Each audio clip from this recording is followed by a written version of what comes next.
नमस्कार, Byju's exam prep IAS Hindi में आप सभी का स्वागत है। और आज हम 24 जून के द हिंदू समाचार पत्र में आए कुछ महत्वपूर्ण समाचारों का विश्लेषण करने वाले हैं। तो आइए शुरू करते हैं आज का समाचार विश्लेषण।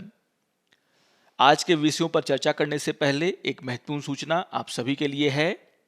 आप सभी को ध्यान में रखना है कि वीकली करंट अफेयर्स के एक्सप्लेन सीरीज में इस बार हम अग्निपथ योजना के ऊपर चर्चा करने वाले हैं और इस सत्र का प्रसारण कल यानी कि 25 जून को रात के 8 बजे से लाइव किया जाएगा।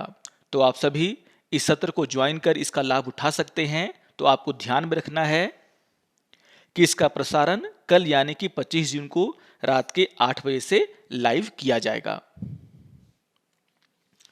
आइए अब आज के सत्र के विषयों पर चर्चा कर लेते हैं। आज हम सबसे पहले ओएनडीसी क्या होता है इस पर चर्चा करेंगे, इसको समझने का प्रयास करेंगे। इस्तांबुल कन्वेंशन जो कि यूक्रेन के द्वारा अपनाया गया है, इसको आधार बना करके जो न्यूज़ आया है हम उस पर चर्चा करने वाले हैं। हमारे देश में बिजली सेक्टर में लगातार कोयले की जो मांग और आपूर्ति में अंतर है वो बना हुआ है, इसको आधार बना करके जो न्यूज़ आया है हम उसकी भी यहाँ पे चर्चा करने वाले हैं। और पाकिस्तान के आर्थिक संकट को लेकर के जो न्यूज़ आया है उस पर भी हम चर्चा करेंगे। और सबसे अंतिम में इन विषयों पर आधारित मुख्य परीक्षा के अभ्यास प्रश्नों पर भी हम चर्चा करने वाले हैं। तो आइए शुरू करते हैं आज के इस सत्र को। आज के पेपर के पेज नंबर 10 पर एक एक्सप्लेनर आया जिसका शीर्षक है open network for digital commerce और ये टॉपिक समान अध्ययन 3 आर्थिक विकास से जुड़ा हुआ है। तो इस न्यूज़ में इस बात को समझाने का प्रयास किया गया है कि आखिर ये ओएनडीसी क्या होता है, इस नेटवर्क का फायदा क्या होगा, इसको लेकर के यहाँ पे चर्चा किया गया है। आपको ध्यान में रखना है कि भारत सरकार के द्वारा अप्रैल के अंत में 5 शहरों में जो है ओएनडीसी का एक पायलट प्रोजेक्ट शुरू किया गया है। और यहाँ पर सरकार का ये कहना है कि उसका उद्देश्य ये है कि हमारे देश में जिस तेजी से डिजिटल ई कॉमर्स का व्यापार बढ़ रहा है, स्पेस बढ़ रहा है, हम उसे किस तरीके से और ज़्यादा अच्छी तरीके से उपयोग कर सकते हैं, इसको लेकर के जो है सरकार जो है आगे कदम बढ़ा रही है। तो यहाँ पर सबसे इंपॉर्टेंट हो जाता है ये समझना कि आखिर ये ओएनडीसी होता क्या है।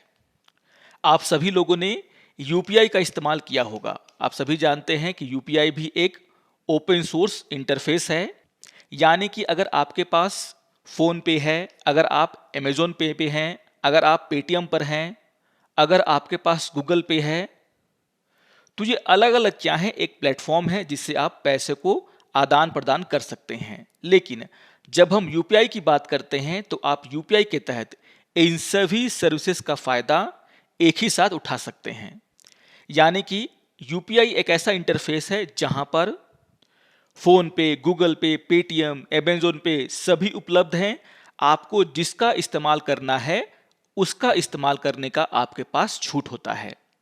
इसी तरीके से यहाँ पर ओएनडीसी भी काम करता है। यहाँ पर यह कहा गया है कि हमारे देश में जो अभी ई कॉमर्स प्लेटफॉर्म है वे अलग अलग काम करते हैं। जैसे अगर आपको अमेज़न पर जाकर के खरीदारी करनी है तो आपको अमेज़न के ऐप पर जाना होता है और फिर वहाँ पर जो भी विक्रेता होते हैं आप उनसे क्या करते हैं, सामान खरीदते हैं। अगर आपको वही सामान फ्लिपकार्ट पर खरीदना है तो आपको फ्लिपकार्ट पर लॉगिन करना होता है और फिर वहां पर जो विक्रेता होते हैं उनसे आपको जो है फ्लिपकार्ट के माध्यम से सामान खरीदना होता है। लेकिन यहां पर सरकार ने यह परिकल्पना की कि यूपीआई की तरह ही हम एक ऐसा प्लेटफॉर्म बना देते हैं जहां पर सभी जो ई कॉमर्स साइटें हैं वो उपलब्ध होंगी। मान लीजिए आपको कोई सामान खरीदना है तो आप क्या करेंगे, इस प्लेटफॉर्म पर जाएंगे और यहां पर अमेज़न, फ्लिपकार्ट और भी जो बाकी ई कॉमर्स प्लेटफॉर्म है वो यहां पर अवेलेबल होंगे।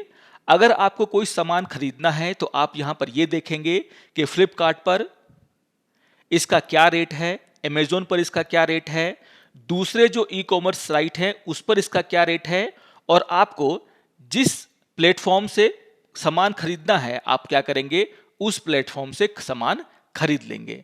जिस तरीके से यूपीआई में होता है कि आप चाहे तो फोन पे, गूगल पे, अमेज़न पे किसी का भी इस्तेमाल कर सकते हैं, उसी तरीके से यहां पर भी यह परिकल्पना की गई है कि आप अगर इसका इस्तेमाल करते हैं तो आप अमेज़न से, फ्लिपकार्ट से या फिर जो अन्य ई कॉमर्स साइटें हैं वहां से आसानी से जो है अपना सामान खरीद सकते हैं।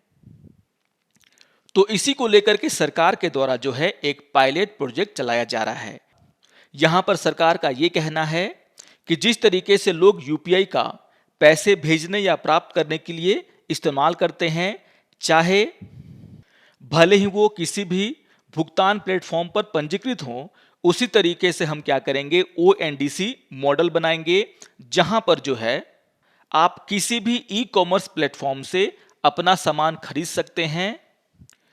यहीं पर इस बात को भी समझाने का प्रयास किया गया कि आखिर सरकार ने जो है ओएनडीसी का गठन क्यों किया है। आपको ध्यान में रखना है कि कोविड-19 के दौरान सरकार के द्वारा जो है एक सर्वे कराया गया था और यह जो सर्वे है वह वाणिज्य और उद्योग मंत्रालय के तहत आने वाले उद्योग और आंतरिक व्यापार संवर्धन विभाग यानी कि DPIIT ने कराया था। और यहां पर सरकार ने इस बात को जानने का प्रयास किया था कि आखिर कोविड-19 महामारी का जो प्रकोप है वह छोटे विक्रेताओं और हाइपर लोकल सप्लाई चेन पर किस तरीके से पड़ रहा है। आप सभी जानते हैं कि कोविड-19 के दौरान जो लॉकडाउन हुआ था उस दौरान बहुत सारे लोगों ने जो है ऑनलाइन प्लेटफॉर्म से अपनी खरीदारी की थी, लेकिन यहां पर देखने को यह मिला था कि जो छोटे विक्रेता हैं वे जो है आसानी से जो है इन प्लेटफॉर्म पर अपना सामान नहीं बेच पा रहे हैं, या फिर जो लोग यहां पर सामान खरीदने के लिए जा रहे हैं उन्हें जो है अलग अलग ऐप में जाकर के सभी सामानों के रेट को जो है देखना पड़ता है और फिर जो है वो ये तय करते हैं कि आखिर उन्हें किस प्लेटफॉर्म से सामान खरीदना है। तो यहां पर जो है सरकार ने ये सोचा कि क्यों ना हम यूपीआई के तर्ज पर एक ऐसा प्लेटफॉर्म बना दे जहां पर सभी के सभी ये ई कॉमर्स कंपनियां उपलब्ध होंगी। इनसे जो है छोटे जो विक्रेता हैं उनको भी फायदा होगा, क्योंकि उन्हें ये पता होगा कि उन्हें जो है अपने सामान का अच्छा दाम किस प्लेटफॉर्म पर मिल रहा है। यहां पर जो उपभोक्ता हैं उसको भी फायदा होगा, वे एक ही ऐप का उपयोग करेंगे, वहां पर सभी ई कॉमर्स कंपनियां मौजूद होंगी। उन्हें जो भी सामान खरीदना है वे क्या करेंगे, अपनी मर्जी से किसी भी प्लेटफॉर्म पर जाकर के वहां से सामान मंगा सकते हैं। तो इसको ध्यान में रखते हुए ही सरकार ने क्या किया है, ओएनडीसी जैसे ओपन सोर्स प्लेटफॉर्म बनाने की कोशिश की है। यहां पर वर्तमान स्थिति की भी चर्चा की गई है और कहा गया है कि वर्तमान में ओएनडीसी का जो पायलट प्रोजेक्ट है वह 5 शहरों में चलाया जा रहा है, जिसमें शामिल हैं दिल्ली, बेंगलुरु, भोपाल, शिलोंग, कोयम्बटूर। और यहां पर जो पहला चरण है इसमें जो है 150 खुदरा विक्रेताओं को यहां पर जोड़ा गया है। यानी कि आप इस प्लेटफॉर्म पर जाइए, यहां पर जो खुदरा विक्रेता हैं वो यहां पर आपको मिल जाएंगे और आप आसानी से जो है जिस विक्रेता से चाहते हैं उससे अपना सामान मंगा सकते हैं। तो यहां पर इस बात को समझाने का प्रयास किया गया कि आखिर ये open network for digital commerce है क्या, यह किस तरीके से काम करेगा, यह किस तरीके से उपभोक्ताओं और विक्रेताओं को फायदा पहुंचा सकता है और अभी इसका स्टेटस क्या है। यहां पर सरकार का यह मानना है कि अगर यह प्लेटफॉर्म जारी कर दिया जाता है तो यह बहुत ही सक्सेसफुल होगा। अगले 5 वर्षों में जो है 90 करोड़ से ज्यादा यूजर जो है इस प्लेटफॉर्म का उपयोग करेंगे। 12 लाख से ज्यादा जो विक्रेता हैं वे इस नेटवर्क का उपयोग करेंगे और इससे जो है जो डिजिटल ई कॉमर्स का बाजार है वो काफी आगे बढ़ेगा। तो बहुत ही इंपॉर्टेंट न्यूज है ये, इसको आप लोग जरूर ध्यान से पढ़ेंगे। आज ये एक और न्यूज पर हम यहाँ पे चर्चा कर लेते हैं। आज के पेपर के पेज नंबर 8 पर एक एडिटोरियल आया जिसका शीर्षक है a turning point for Ukraine and its women's right, और ये टॉपिक समान अध्ययन 2 अंतर्राष्ट्रीय संबंध से जुड़ा हुआ है। आपको ध्यान में रखना है कि यूक्रेन की संसद के द्वारा 20 जून को एक विधेयक पारित किया गया और यहां पर यह कहा गया कि यूक्रेन के द्वारा महिलाओं के खिलाफ हिंसा को रोकने के लिए और उसका मुकाबला करने के लिए जो यूरोप कन्वेंशन है, जिसे हम इस्तांबुल कन्वेंशन के नाम से जानते हैं, उसको जो है अपनाने की पुष्टि की गई। यानी कि यूक्रेन जो है इस्तांबुल कन्वेंशन को अपनाएगा। तो यहां पर सबसे पहले हमें यह जानना होगा कि आखिर ये इस्तांबुल कन्वेंशन क्या है। आपके एग्जाम के लिए बहुत ही महत्वपूर्ण है ये।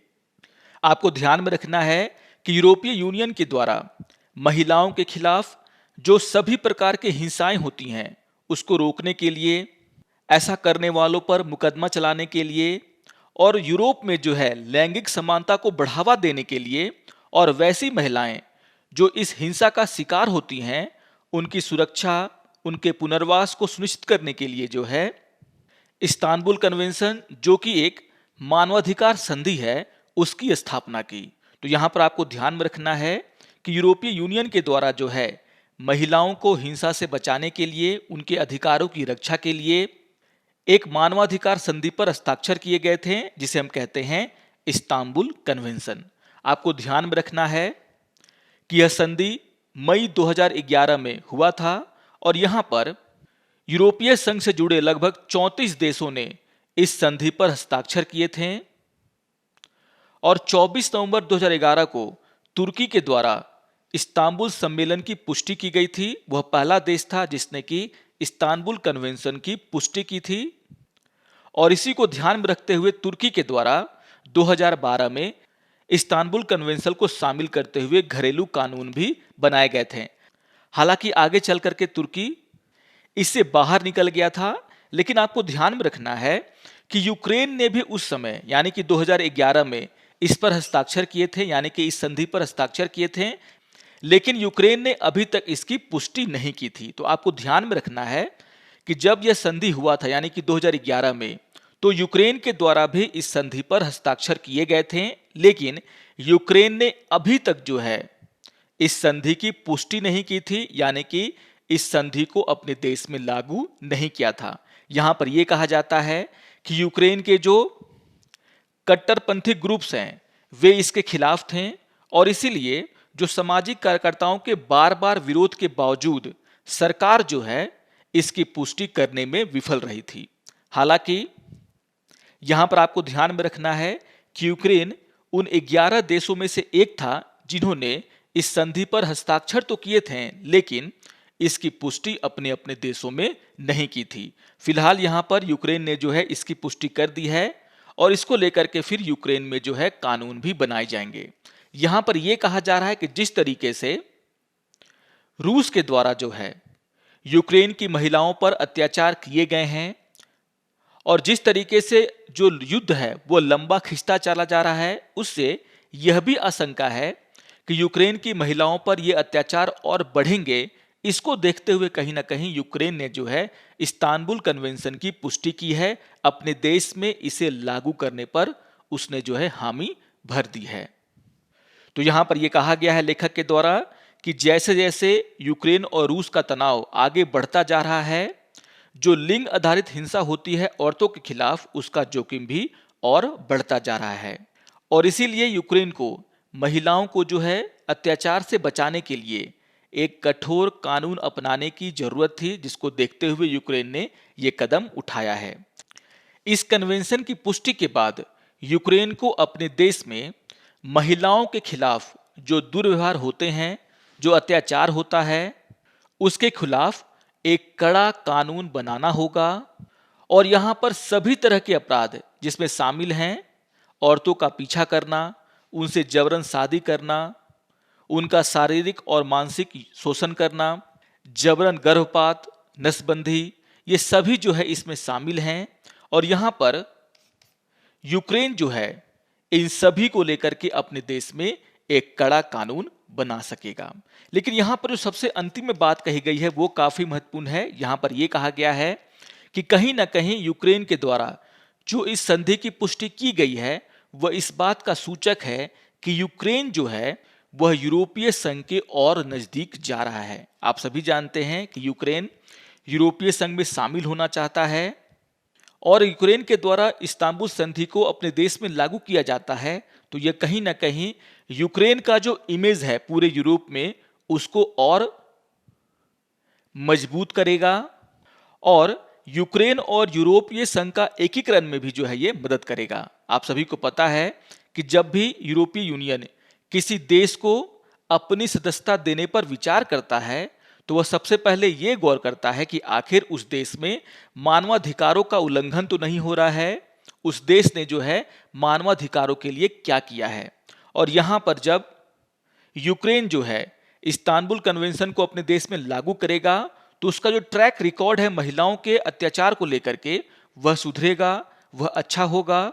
और यहां पर जो है यूरोपीय संघ में उसका जो इंटीग्रेशन है, उसका जो शामिल होना है, वह और आसान बन जाएगा। तो इसको लेकर के यहां पर एक बहुत ही महत्वपूर्ण बात कही गई है लेखक के द्वारा कि जिस तरीके से यूक्रेन लगातार ये कोशिश करता रहा है कि उसे यूरोपीय यूनियन का सदस्य बना लिया जाए, उसको देखते हुए यह जो कदम उठाया गया है यूक्रेन के द्वारा इस्तांबुल कन्वेंशन को अपने देश में लागू करने का, यह जो है उसी दिशा में उठाया गया एक कदम है। तो बहुत ही इंपॉर्टेंट न्यूज है ये, इसको भी आप लोग जरूर ध्यान से पढ़ेंगे। आइए एक और न्यूज की हम यहाँ पे चर्चा कर लेते हैं। आज के पेपर के पेज नंबर 9 पर एक एडिटोरियल आया जिसका शीर्षक है the problems plaguing thermal power generators, और ये टॉपिक समान अध्ययन 3 आर्थिक विकास और ऊर्जा सुरक्षा से जुड़ा हुआ है। जैसा कि आप सभी जानते हैं कि हमारे देश के जो बिजली उत्पादन करने वाली जो कंपनियां हैं, खास करके जो थर्मल पावर प्लांट हैं, वहां पर लगातार हमें ये देखने को मिल रहा है कि जो कोयले की कमी है वहां पर बनी हुई है। और जिस तरीके से जो इकोनॉमिक रिकवरी हुई है हमारे देश में और गर्मी के दिनों में बिजली की मांग बढ़ी है, उसको देखते हुए यहाँ पर इस बात को समझाने का प्रयास किया गया है कि आखिर जो कोयले की कमी है हमारे देश में वह क्यों अभी तक बरकरार है, उसके क्या कारण हैं। तो यहाँ पर बहुत सारे डेटा दिए गए हैं जिसमें यह समझाने का प्रयास किया गया है कि आखिर जो कोयले की कमी महसूस की जा रही है हमारे देश में, जो हमारे थर्मल पावर प्लांट के पास बहुत ही कम दिन का कोयला बचा हुआ है, आखिर उसके क्या कारण हैं। आप सभी को ध्यान में रखना है कि यहाँ पर एक रिपोर्ट में यह कहा गया है कि 10 जून को भारत में जो बिजली की मांग है वह 211 मेगावाट के रिकॉर्ड उच्च स्तर पर पहुंच गई थी। और जिस तरीके से पिछले 2 महीनों में तापमान बढ़ा है और अर्थव्यवस्था में सुधार हुआ है, उससे जो है जो बिजली की मांग है वह कई बार जो है 200 मेगावाट के स्तर को पार कर गई है। और यहां पर इस बात को समझाने का प्रयास किया गया है कि भले ही डिमांड बढ़ रहा हो, लेकिन हमारे देश की जो थर्मल पावर प्लांट हैं वहां पर जो कोयले की उपलब्धता है वह जो है क्रिटिकल बना हुआ है। आप यहां पर देख सकते हैं, यहां पर एक डेटा दिया गया है जिसमें यह कहा गया है कि वैसे थर्मल पावर प्लांट जो कि आयातित कोयले से जो है चलते थे, वहां पर जो है लगभग 53.3% ऐसे थर्मल पावर प्लांट है जहां पर जो कोयले का स्टॉक है वह क्रिटिकल लेवल पर है। उसी तरीके से वैसे पावर प्लांट जो हमारा घरेलू कोयले का उत्पादन है उस पर टिका हुआ है, वहां पर भी आपको देखने को मिलेगा कि लगभग 52.7% जो थर्मल पावर प्लांट हैं वहां पर जो कोयले का स्टॉक है वो क्या है, क्रिटिकल लेवल पर पहुंचा हुआ है। यानी कि हमारे देश के जो थर्मल पावर प्लांट है वहां पर कोयले की साफ साफ कमी दिखाई दे रही है। अब यहां पर इस बात को समझाने का प्रयास किया गया कि आखिर भारत में यह जो समस्या है वह उत्पन्न कैसे हुआ। बस आपको इसी बात पर ध्यान देना है। आप सभी जानते हैं कि भारत जो है दुनिया में कोयले का दूसरा सबसे बड़ा उत्पादक देश है और कहा जाता है कि यहाँ पर जो भंडार हैं वो लगभग 100 वर्षों तक यहाँ पर कोयले की आपूर्ति करते रहेंगे। इसके बावजूद भी हमारे देश में कोयले की आपूर्ति की जो कमी है उसकी समस्या बनी हुई है। उसके कारण क्या हैं? जैसा कि मैंने यहाँ पर कहा कि हमारे देश में लगातार जो बिजली की डिमांड है वह बढ़ती जा रही है। यहाँ पर जो है जो डेटा दिया गया उसमें यह समझाने का प्रयास किया गया है कि पिछले 12 वर्षों में जो है जो एनर्जी की डिमांड है यानी कि बिजली की जो डिमांड है हमारे देश में लगातार बढ़ा है। आप देख सकते हैं कि यह लगातार जो है बढ़ा है, लेकिन उस रफ्तार से हमारे कोयले का प्रोडक्शन नहीं बढ़ा है। यहां पर एक बहुत ही इंपॉर्टेंट डेटा दिया गया है जिसको आपको ध्यान में रखना है।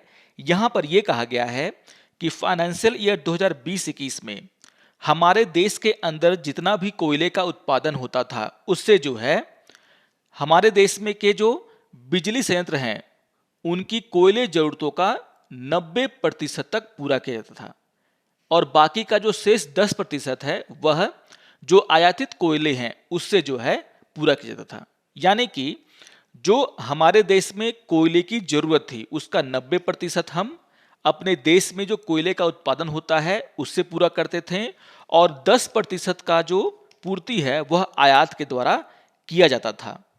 लेकिन अगर आप देखोगे तो फाइनेंशियल ईयर 2022 आते आते जो हमारी आयात पर निर्भरता है वह घट करके मात्र 3.8% रह गई।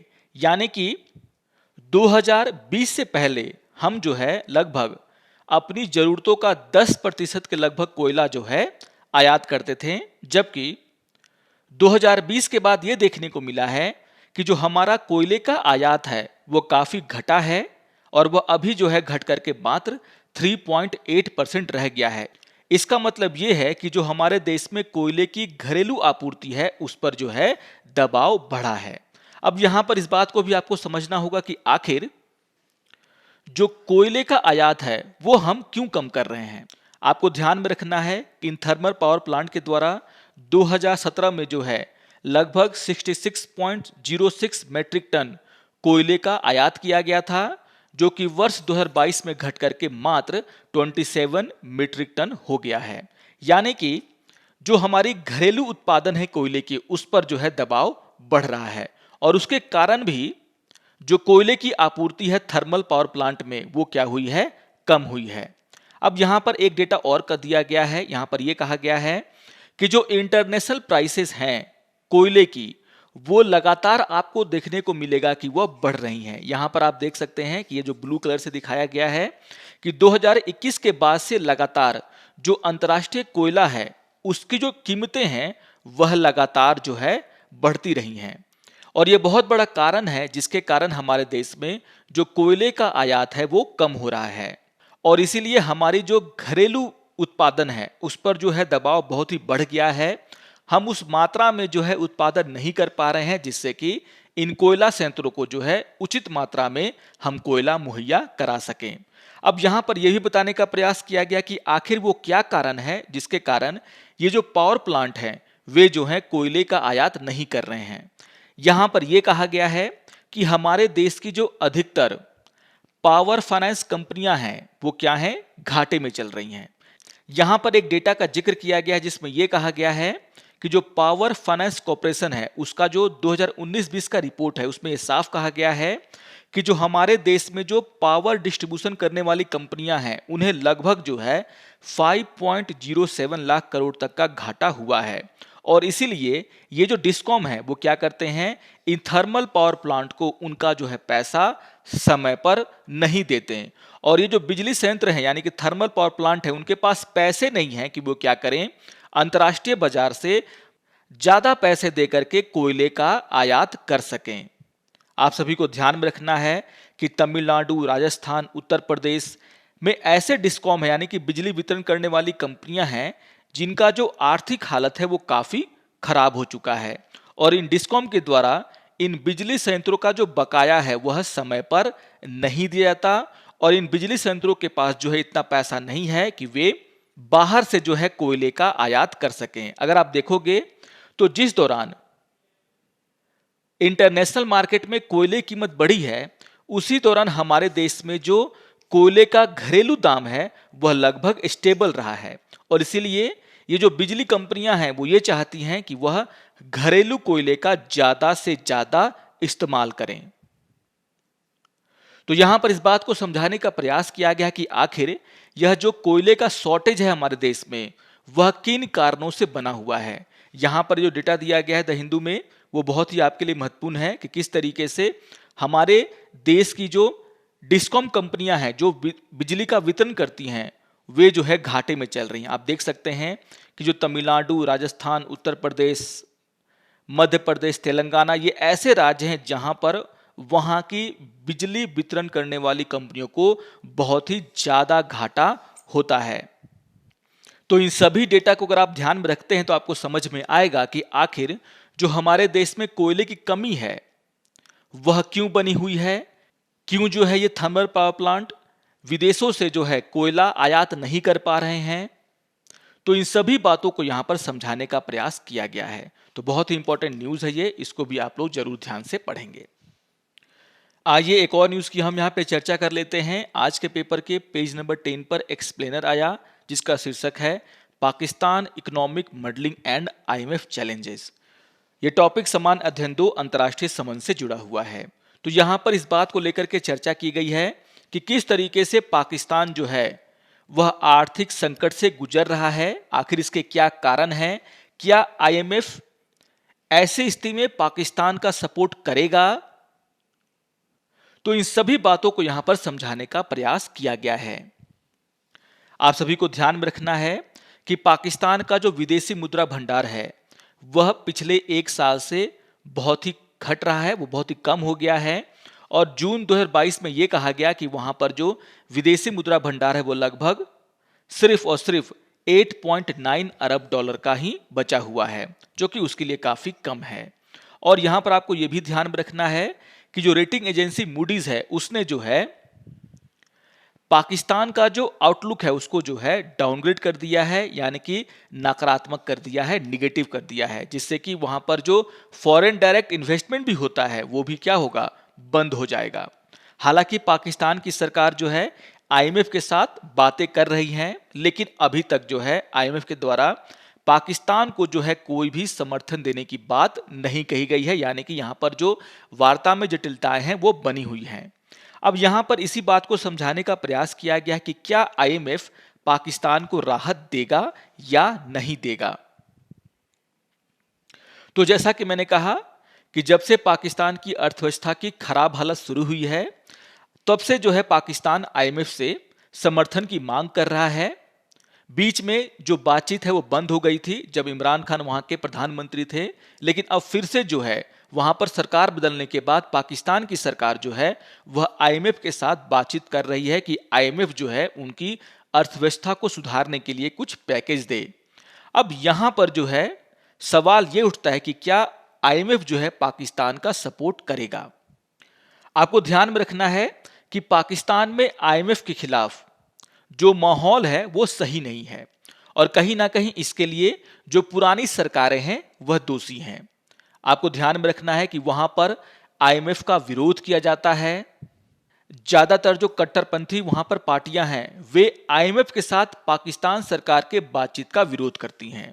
और ये ऐसा ही नहीं है, वहां के जो पूर्व प्रधानमंत्री थे इमरान खान, उन्होंने जो है अपने कार्यकाल के दौरान आईएमएफ के खिलाफ भावनाओं को हवा दी। 2018 में जब वो पीएम बने थे उसके बाद उन्होंने आईएमएफ को दरकिनार करते हुए उनके जो मित्र देश थे यानी कि सऊदी अरब और चीन, उनसे जो है उधार लेना शुरू किया और उन्होंने जो है आईएमएफ के साथ कोई भी संधि नहीं की। और उसी के बाद से पाकिस्तान में जो है आईएमएफ के खिलाफ जो है एक नाराजगी देखने को मिलता है। जो वहां के कट्टरपंथी पार्टियां हैं वह आईएमएफ का जो है विरोध करती हैं, लेकिन जब से वहां पर नई सरकार आई है तब से आईएमएफ के साथ उसकी बातचीत चल रही है और पाकिस्तान ये आशा कर रहा है कि आईएमएफ जो है उसे जो है भुगतान देगा, उसे कोई पैकेज देगा और उस पैसे को चुकाने के लिए जो है अधिक समय भी देगा। तो यहां पर सरकार की यह उम्मीद है आईएमएफ के साथ। लेकिन यहां पर जो आईएमएफ ने मुद्दे उठाए हैं वो भी जानना बहुत ही जरूरी है। आईएमएफ का यह कहना है कि पाकिस्तान सरकार को जो है अपने यहां पर कुछ बहुत ही व्यापक आर्थिक सुधारों को आगे बढ़ाना होगा। आप सभी को पता है कि वहां की जो सरकार है वह लगातार जो है अपने मित्र देशों से उधार लेती रही हैं। वहां का जो बजट है वो अभी भी लोक लुभावन बना हुआ है। वहां पर भ्रष्टाचार बहुत ही ज्यादा है। जो वित्तीय संस्थान हैं उनकी स्वतंत्रता में वहां पर भारी कमी है। निर्यात में जो है गिरावट आ रहा है, यानी कि उनका जो आर्थिक स्थिति है वो लगातार खराब होता जा रहा है। सरकार के द्वारा बहुत ही ज्यादा वहां पर सब्सिडी दिया जाता है। जो सब्सिडी ईंधन, तेल और बिजली पर वहां पर दिया जाता है वो अभी भी काफी ज्यादा है। तो यहां पर आईएमएफ का ये कहना है कि जो वहां की अर्थव्यवस्था से जुड़ी समस्याएं हैं उनको वहां की सरकार के द्वारा पहले ठीक करना होगा। और यहां पर आईएमएफ ने साफ साफ कहा है कि जो पहले की सरकारें हैं उन्होंने जो है अपने देश के आर्थिक हालात को सुधारने के लिए जो है ज्यादा कदम नहीं उठाए हैं। अब यहां पर सवाल यह उठता है कि पाकिस्तान जो है अपने मित्र देशों से जो आर्थिक सहायता लेता है, क्या वह फ्री में लेता है, क्या वह बिना शर्त के पाकिस्तान की सहायता करते हैं? तो इसको लेकर के यहाँ पर लेखक का ये कहना है कि चाहे सऊदी अरब हो चाहे चीन हो, भले ही वह पाकिस्तान को जो है उधार देते हैं, लेकिन यहाँ पर जो ये जो उधार है वह बिना शर्त के नहीं है। यहाँ पर जिक्र किया गया है नवंबर 2021 में वहाँ का जो एक न्यूज़पेपर है जिसका नाम है डॉन, उसमें जो है इस बात पर प्रकाश डाला गया था कि जो सऊदी अरेबिया है वह भले ही पाकिस्तान को उधार देता है, लेकिन यह जो उधार है वह शर्तों पर है। यहाँ पर यह कहा गया कि जब सऊदी अरेबिया पाकिस्तान को पैसे उधार देता है तो यहाँ पर वह यह शर्त रखता है कि यदि दोनों देशों के बीच में संबंधों में कोई भी खटास आई या फिर किसी तीसरे देश को लेकर के पाकिस्तान और सऊदी अरेबिया के जो मत हैं वे अलग अलग हुए, तो यहाँ पर सऊदी अरेबिया जब चाहेगा पाकिस्तान से अपने पैसे को वापस करने के लिए कह सकता है। तो यह बिना शर्त जो है कोई मदद यहाँ पर नहीं हुआ ये, यानी कि सऊदी अरेबिया जो है बिना शर्त के जो है पाकिस्तान का मदद नहीं करता है। यही हाल चीन का भी है। चीन लगातार जो है पाकिस्तान में निवेश जरूर कर रहा है, उसे उधार भी देता रहा है, लेकिन जो चीन की परियोजनाएं वहां पर चल रही हैं वहां पर जितना भी सुरक्षा का खर्च है वह पाकिस्तान को उठाना पड़ता है, जिससे कि ये जो परियोजनाएं हैं उनकी जो लागत है वो काफी बढ़ती जा रही है। आपको ध्यान में रखना है कि पाकिस्तान ने जो है CPEC के तहत जो परियोजनाएं चल रही हैं उनकी सुरक्षा प्रदान करने के लिए जो है एक विशेष सुरक्षा प्रभाग बनाया है, और यहां पर इसका सारा खर्च जो है वह पाकिस्तान के द्वारा उठाया जाता है। तो यहां पर सवाल यह उठता है कि क्या अगर IMF पाकिस्तान को कर्ज देता है तो क्या पाकिस्तान उस पैसे का इस्तेमाल चीन को अपना कर्ज चुकाने में करेगा या फिर अपनी अर्थव्यवस्था को ठीक करने में करेगा? तो इस तरह की बातें जो है IMF के सामने हैं, और इसीलिए यहां पर यह कहा जा रहा है कि क्या जो बातचीत चल रही है पाकिस्तान और IMF के बीच में वह सफल हो पाएगी? क्या IMF पाकिस्तान की आर्थिक स्थिति को सुधारने के लिए कोई पैसे उधार देगा या नहीं देगा? यहां पर सबसे अंतिम भाग में इस बात पर चर्चा की गई है कि आखिर क्या पाकिस्तान श्रीलंका के रास्ते पर आगे बढ़ रहा है? यहां पर जो हालात हैं वह इसी ओर इशारा करते हैं। यहां पर यह कहा गया है कि पाकिस्तान में जो सिचुएशन है वह श्रीलंका जैसा ही है। जिस तरीके से श्रीलंका में जो फॉरेन करेंसी की कमी हुई थी, फॉरेन एक्सचेंज की कमी हुई थी, उसी तरीके से पाकिस्तान में भी जो उनका फॉरेन रिजर्व है वो क्या हुआ है, काफी कम हो गया है। वहां पर महंगाई अब बढ़ने लगी है, जिसको लेकर के वहां के लोगों के द्वारा जो है सरकार का विरोध शुरू कर दिया गया है। और यहां पर अगर पाकिस्तान ने जो है समय रहते अपने आर्थिक हालात को नहीं ठीक किया तो कहीं ना कहीं वह श्रीलंका के रास्ते पर आगे बढ़ सकता है। जिस तरीके से श्रीलंका का हाल अभी बना हुआ है उसी तरीके से कहीं वो हाल पाकिस्तान का ना हो जाए। तो बहुत ही इंपॉर्टेंट न्यूज है, इसको भी आप लोग जरूर ध्यान से पढ़ेंगे। आइए अब इन विषयों पर आधारित मुख्य परीक्षा के अभ्यास प्रश्नों पर चर्चा कर लेते हैं। यहां पर क्वेश्चन नंबर 1 है ONDC क्या है और यह ई-कॉमर्स प्लेटफॉर्म को कैसे बदलेगा? ONDC नेटवर्क ऑनलाइन आवेदनों को कैसे सहायता करेगा? तो इन सभी पर आपको चर्चा करनी है, जिस पर मैंने आपको यहां पर इस विषय पर चर्चा करते समय सारी बातों को क्लियर किया है। तो उन्हीं सभी बातों को आप यहां पर उपयोग करके अपना उत्तर लिख सकते हैं। आइए देख लेते हैं क्वेश्चन नंबर 2 को। क्वेश्चन नंबर 2 है इस्तांबुल कन्वेंशन की पुष्टि यूक्रेन और यूरोपियन यूनियन के करीब आने का सूचक है, इस संदर्भ में चर्चा करें। तो यहां पर आपको इस संदर्भ में चर्चा करना है, आपको यह बताना है कि आखिर यूक्रेन ने जो है इस्तांबुल कन्वेंशन की पुष्टि की है, उसके क्या फायदे यूक्रेन को मिल सकते हैं, वहां की महिलाओं को मिल सकते हैं, और किस तरीके से यूक्रेन और यूरोपीय यूनियन जो है एक दूसरे के करीब यहां पर आ सकते हैं। तो इन सभी बातों का आप यहां पर जिक्र करें। तो आशा करता हूं कि आप सभी को आज का समाचार विश्लेषण पसंद आया होगा। सारे टॉपिक्स बहुत ही महत्वपूर्ण हैं, इन सभी को आप लोग रिवाइज कर लेंगे। और अगर वीडियो आपको अच्छा लगे तो आप जरूर इसको लाइक करें, शेयर करें और दूसरों को सब्सक्राइब करने के लिए भी प्रेरित करें। तो मिलते हैं समाचार विश्लेषण के अगले अंक में, तब तक के लिए नमस्कार और धन्यवाद।